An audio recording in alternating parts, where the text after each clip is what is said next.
Boa tarde, meus alunos e alunas do 8º ano. Vamos começar uma nova aula agora de revisão, tá? Eu prometi para vocês que nós iremos entrar em revisão conforme as respostas que vocês mandaram para mim daquela sondagem diagnóstica, tá ok? Então, vamos começar com a estrutura das palavras. Vocês sabem que as palavras, para elas formarem frases, orações, elas têm que ter uma certa ordem. É isso que nós vamos chamar de estrutura das palavras. Muito bem. Mas, primeiramente, eu tenho que estudar o que são palavras, né? Então, as palavras, elas são estruturadas, ou elas são formadas, ou a partir de uma palavra primitiva, que nós vamos chamar de radical ou tema, e aí eu vou formar uma nova palavra, tá? Como é que eu vou formar uma nova palavra? Acrescentando afixos, né? Aqui vocês estão vendo esses afixos. São vocábulos, morfemas, que podem ser ligados a uma palavra primitiva, né? Que pode ser um radical ou tema, formando assim uma nova palavra, chamada palavra derivada. Exemplo, aqui nós temos a palavra pedra, é uma palavra primitiva, né? Mas aí eu posso formar uma nova palavra a partir dessa palavra primitiva. Como é que eu vou fazer isso? Acrescentando afixos. Por exemplo, aqui eu tenho o afixo eira, né? E aí eu vou o quê? Fazer essa junção. Pedra mais o afixo eira. E eu vou formar uma nova palavra.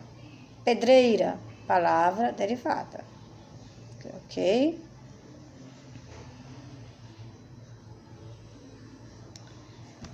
Classificação dos afixos. Olha, os afixos eles sempre vão se classificar em prefixo e sufixo. Memorizem aí, meus alunos. Prefixo é o que vem antes da palavra primitiva. Sufixo é o que vem depois. Não esqueçam disso, tá? Prefixo. Quando o afixo é adicionado no início da palavra, chamamos esse processo de derivação prefixal. Exemplos: 10, confortável. Afixo aí, no caso, prefixo é o 10, né? Fazer, prefixo aí é o ré, né?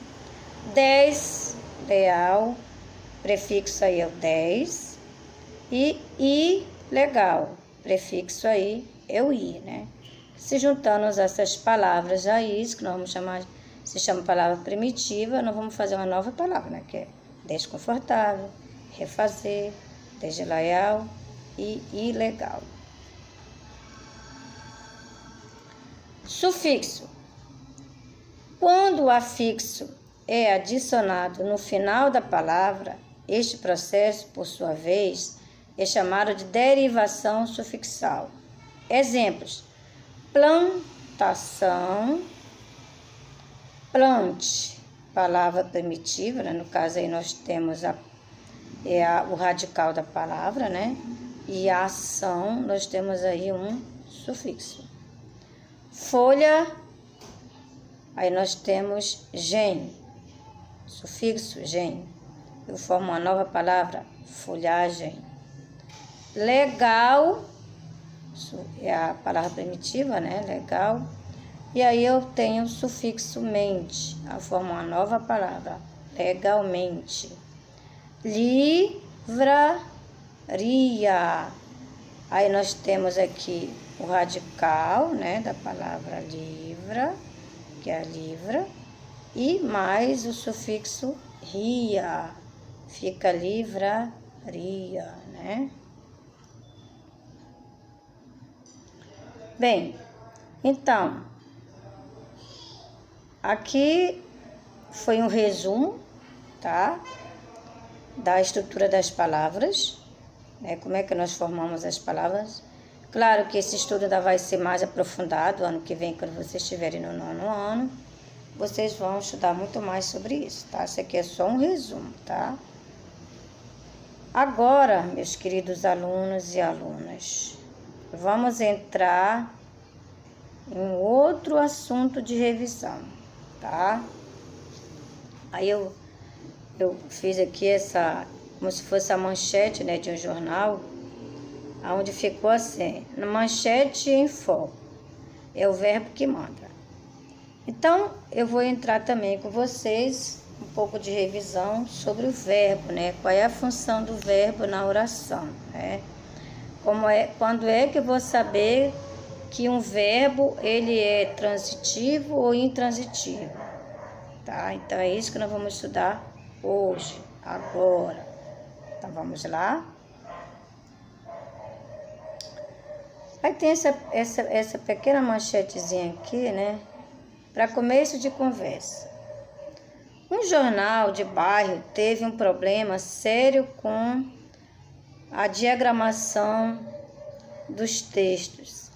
E a primeira triagem teste da manchete que seria publicada saiu assim: de vacinação, postos, febre amarela, plantão fazem de saúde contra. Observem, né, que tá sem sentido, né? Difícil de compreender, não é? Por que esta manchete não será compreendida pelos leitores? Vocês acham que eles vão entender? Se saísse assim no jornal essas frases?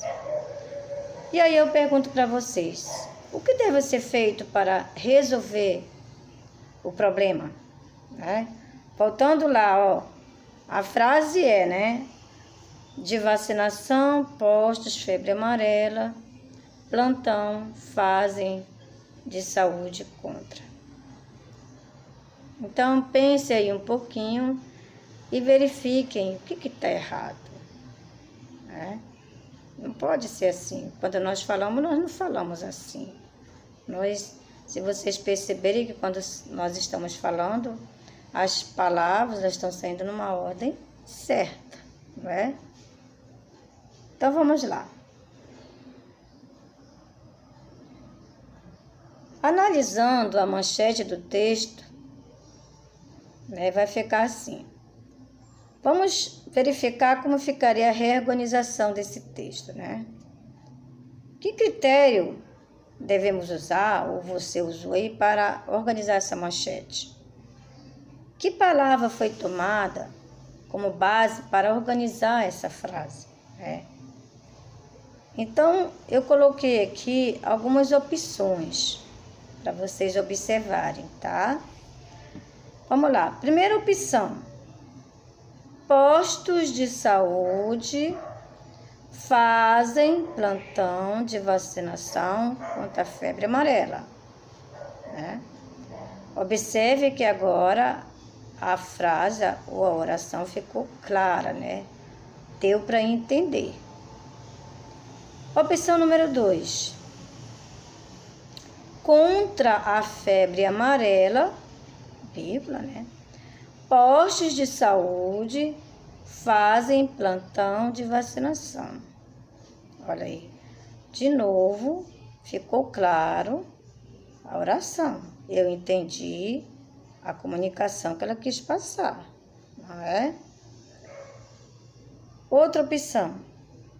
Fazem plantão de vacinação contra a febre amarela, pessoas, postos de saúde. Desculpa aí. Então, observem que eu tenho uma outra opção de construção. E também ficou claro, né? Não tem dúvida aqui, ó. Fazem plantão de vacinação contra a febre amarela, postos de saúde. Gente, agora de suma importância que nós devemos observar nessa reorganização aí das 3 opções dessas frases, né? O que nós vamos observar? O verbo, né? Observe o verbo fazem. Observe que lá na opção 1, ele ficou numa posição. Na opção 2, ele ficou em uma outra posição. E na opção 3, ele ficou em uma outra posição, né? Mas mesmo assim, todas as 3 orações continuam tendo a sua comunicação completa, dá para entender? Então, o que a gente vai observar? Que esse verbo, gente, fazem, é o que nós vamos chamar de núcleo das orações, né?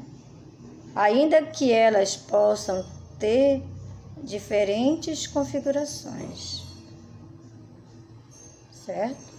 Então, isso aqui só é para a gente entrar nesse termo que vamos estudar agora, né? A função do verbo nas orações. Então, observe aqui que o verbo, né, ele tomou posições diferentes, mas ele continuou o quê? Dando sentido para as orações. O que aprendemos? Né? O que aprendemos? Certo? Que o verbo é o responsável pela organização sintática da frase, certo?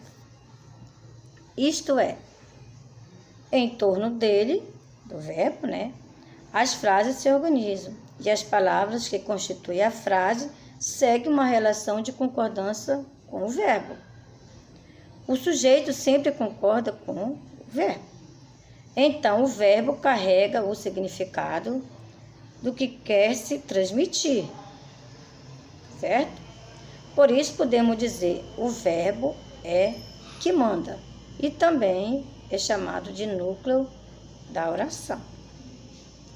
Então, aqui é muito importante você conhecer o verbo e as suas concordâncias, né?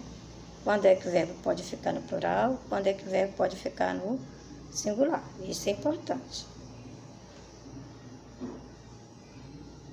Então, gente, para a gente entender a função do verbo na oração, nós temos que entender principalmente o seguinte, que a oração ela tem os seus termos essenciais, né? Então, vamos aqui estudar, revisar, né? Que vocês já estudaram isso. Isso aqui é só uma revisão, tá, gente? Os termos essenciais da oração, que é sujeito e predicado. Não dá tempo assim, não temos muito tempo para isso, para a gente se aprofundar nesse assunto. Porque, afinal, esse é um assunto que você já está estudando desde lá do 6º ano. Né? Está estudando no 7º ano, está estudando no 6º, 7º e agora está dando uma revisada aqui no 8º ano, tá legal? Então, vamos lá. Sujeito da oração, né? Sujeito, termo, é pessoa ou coisa, né? Sobre o qual o restante da oração declara algo. Por exemplo, toda oração nós temos um sujeito, né? E o que se fala, né? O que se declara algo, eu vou declarar sobre esse sujeito, né? Aqui um exemplo aqui, ó. O Congresso aprovou a reforma do ensino médio. O Congresso aprovou a reforma do ensino médio. Quem é o sujeito dessa oração? De quem eu declaro alguma coisa? É o Congresso, né? Afinal, ele é que é o sujeito agente, ele que está agindo aí. Então, sujeito, Congresso.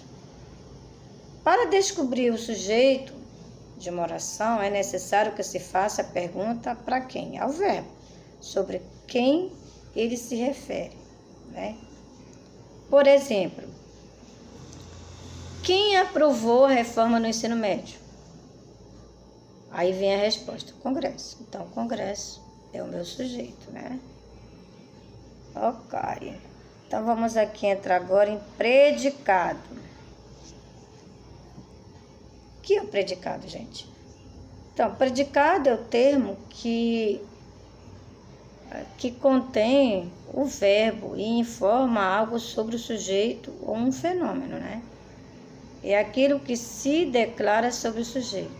Então, eu descobri o sujeito da oração, tudo que sobra seria predicado, né? Aqui, vamos observar aqui. O Congresso aprovou a reforma do ensino médio. Então, quem é o predicado da oração? Aprovou a reforma do ensino médio. Ou seja, é a declaração do sujeito. O que o sujeito fez, né? No caso, o sujeito é o Congresso. Descoberto o sujeito, aquilo que faz referência a eles é o predicado. Então, isso daí aqui só é uma pincelada, não esquecendo, vocês já estudaram isso, né? Isso aqui. Sugiro que quem esquecer faça uma revisãozinha lá, não sei se você tem uma gramática em casa, é sempre bom. Gente, um bom estudante, né? Que quer passar em concursos lá na frente, que quer passar em Enem, que quer passar em qualquer vestibular que existe por aí, como o CIS, da UEA, o PSC, da UFAM, você tem que ter uma boa gramática em casa. Você tem que digamos assim, você tem que gostar de estudar a língua portuguesa, porque ela é essencial na vida da gente, de vocês, estudantes, tá bom? Então, é sempre bom ter uma gramáticazinha em casa, tá?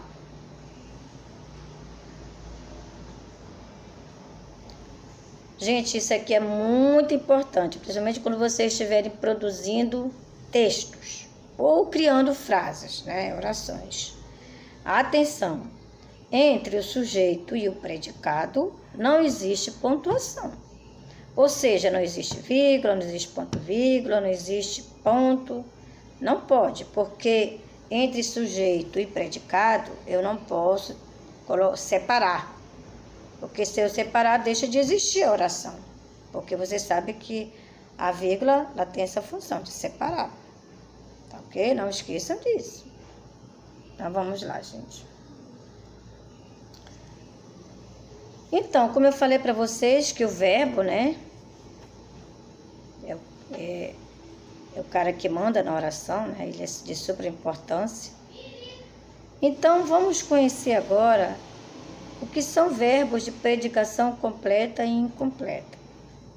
Você já deve ter estudado lá atrás que nós temos três tipos de predicado, né? Predicado nominal, verbal e verbo nominal. Mas a aula de hoje é para a gente conhecer, né? Quais são os verbos de predicação completa e incompleta, tá? Então, vamos lá.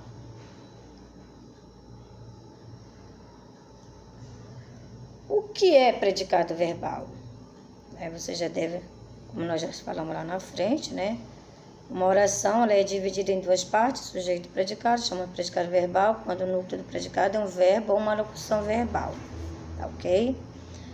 Veja abaixo o que é núcleo do predicado verbal.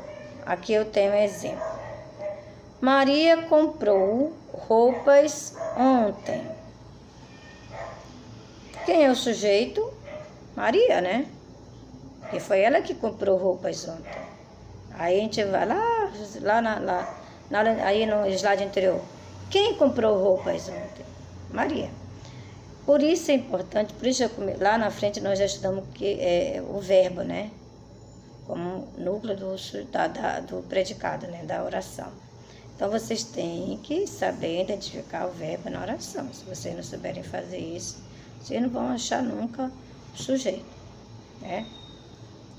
Tá, se eu já sei quem é o sujeito, que é Maria, então predicado é tudo que sobrou, né? Depois do sujeito. Então, predicado é comprou roupas ontem, né?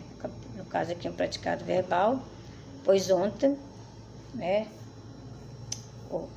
Pois contém o verbo comprou, que é o núcleo do predicado.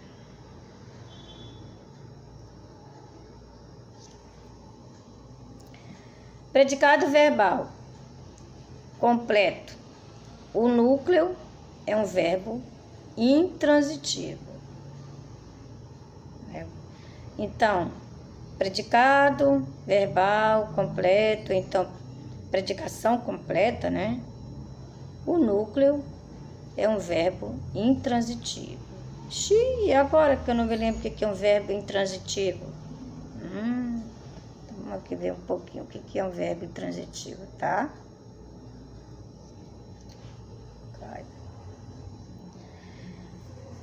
Verbo intransitivo.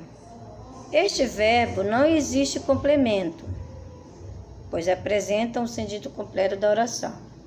Ó, preste atenção, olha.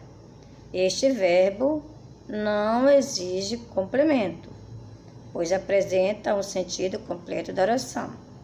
E aqui nós temos exemplo. Carmen morreu. Quando eu falo nessa frase, Carmen morreu, quando eu olho para esse verbo morreu, você já entendeu toda a ação. Você sabe o que já aconteceu com Carmen, né? Não precisa estar perguntando o que é morrer, né? Eu já sei o que é morrer. Então, isso aqui é que é um exemplo de um verbo intransitivo. Ele não precisa de complemento para me entender a ação dele. Tá? A mesma coisa, Jordana chegou. Ó, Jordana chegou. Você já entendeu toda a ação, né? Os verbos intransitivos são, muitas vezes, acompanhados de adjuntos adverbiais ou de predicativo. Opa, como assim? Bem, eu posso, de repente, colocar uma circunstância a esse verbo, né? É isso que eu vou chamar de adjunto adverbial. Ou então, depois desse verbo, eu posso colocar o quê? Uma qualificação do sujeito, né? Não é isso? Uma qualidade, uma característica do sujeito, que não vai alterar nada a função do verbo ali. O verbo continuou lá com a mensagem, com a ação dele intacta. Por exemplo, ó, Carmen morreu serenamente, né? Então, serenamente é um adjunto adverbial de modo, é uma circunstância de modo. Olha, como foi que a Carmen morreu, gente? Cara, ela morreu bem, ela morreu, olha, serenamente, ou então ela morreu agitada, então ela morreu gritando, então ela, né? Ela morreu aonde, gente? Onde foi que a Carmen morreu? Ah, a Carmen morreu no hospital, olha aí, de novo, um adjunto adverbial de lugar, né? Ó, gente, como que a Carmen morreu de acidente, né? Moto, de novo, né? Olha, a Jordana chegou, mas ela chegou, como foi que ela veio? Ela estava como? Como vocês... Olha, ela chegou satisfeita, ela chegou triste, né? Ela chegou cabisbaixa, ela chegou agitada, né? Então, isso daí são circunstâncias ou qualidades que eu dou ao sujeito. No caso aí, o verbo continuou intacto, né? Então, aí é que nós vamos chamar de verbo intransitivo. E aquele verbo cuja ação não deixa dúvida. Eu não fico aqui com a dúvida, que é morreu? Que é chegou? Não existe essa dúvida aqui, né? O estudante chegou, né? O estudante morreu. Eu já entendi toda a ação. Deus livre, né? Então vamos lá, gente. O que é agora um predicado verbal incompleto? Opa, o que é uma predicação incompleta? Ó, o núcleo é um verbo transitivo. Olha, o anterior nós já aprendemos que predicação completa é o verbo intransitivo, e aquele que não precisa de complemento, né? Agora nós vamos ver o verbo transitivo, sem o IN, né? Transitivo. Transitivo quer dizer que a ação desse verbo transita para um outro termo na oração. Ou seja, a ação toda dele não está completa, ele precisa de mais informação para a pessoa que está sendo comunicada entender melhor, porque ela vai ficar com dúvidas, né? Então, isso nós vamos chamar de verbo transitivo.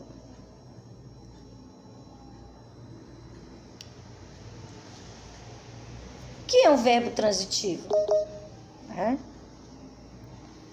É o verbo de sentido incompleto, que pede algum objeto a qual passa a ação, ou seja, ele pede um complemento. Quando nós chamamos um objeto, é um complemento, tá? Ok? Então, nós temos dois tipos de objeto desse verbo transitivo, tá? Nós temos o verbo transitivo direto, porque ele pede um objeto direto. Então, nós vamos ter verbo transitivo direto. Ele pede um objeto direto. Exemplo: os meninos da classe compraram pipocas, né? Os meninos da classe, sujeito, compraram, verbo. Mas se eu chegar aqui para vocês lá na sala de aula e dizer assim, olha, gente, os meninos da classe compraram. Aí vocês vão ficar assim pensando, vão ficar com dúvida, né? Por quê que vocês vão ficar com dúvida? Porque esse verbo, ele não tem uma ação completa. Ele precisa de um complemento para mim entender essa ação. Aí você vai ficar assim, compraram o quê? Né? Quando você faz essa pergunta, compraram o quê? Você já está o quê? Identificando que esse verbo comprar, ele é um verbo transitivo. Ele precisa de complemento. Ah, pipocas. Ah, sim. Então, pipocas é o complemento desse verbo, comprar. Então, pipocas é o que vamos chamar de objeto. E nesse caso aqui, objeto direto. Por que objeto direto, gente? Porque essa palavra pipoca, ela não é antecedida de uma preposição.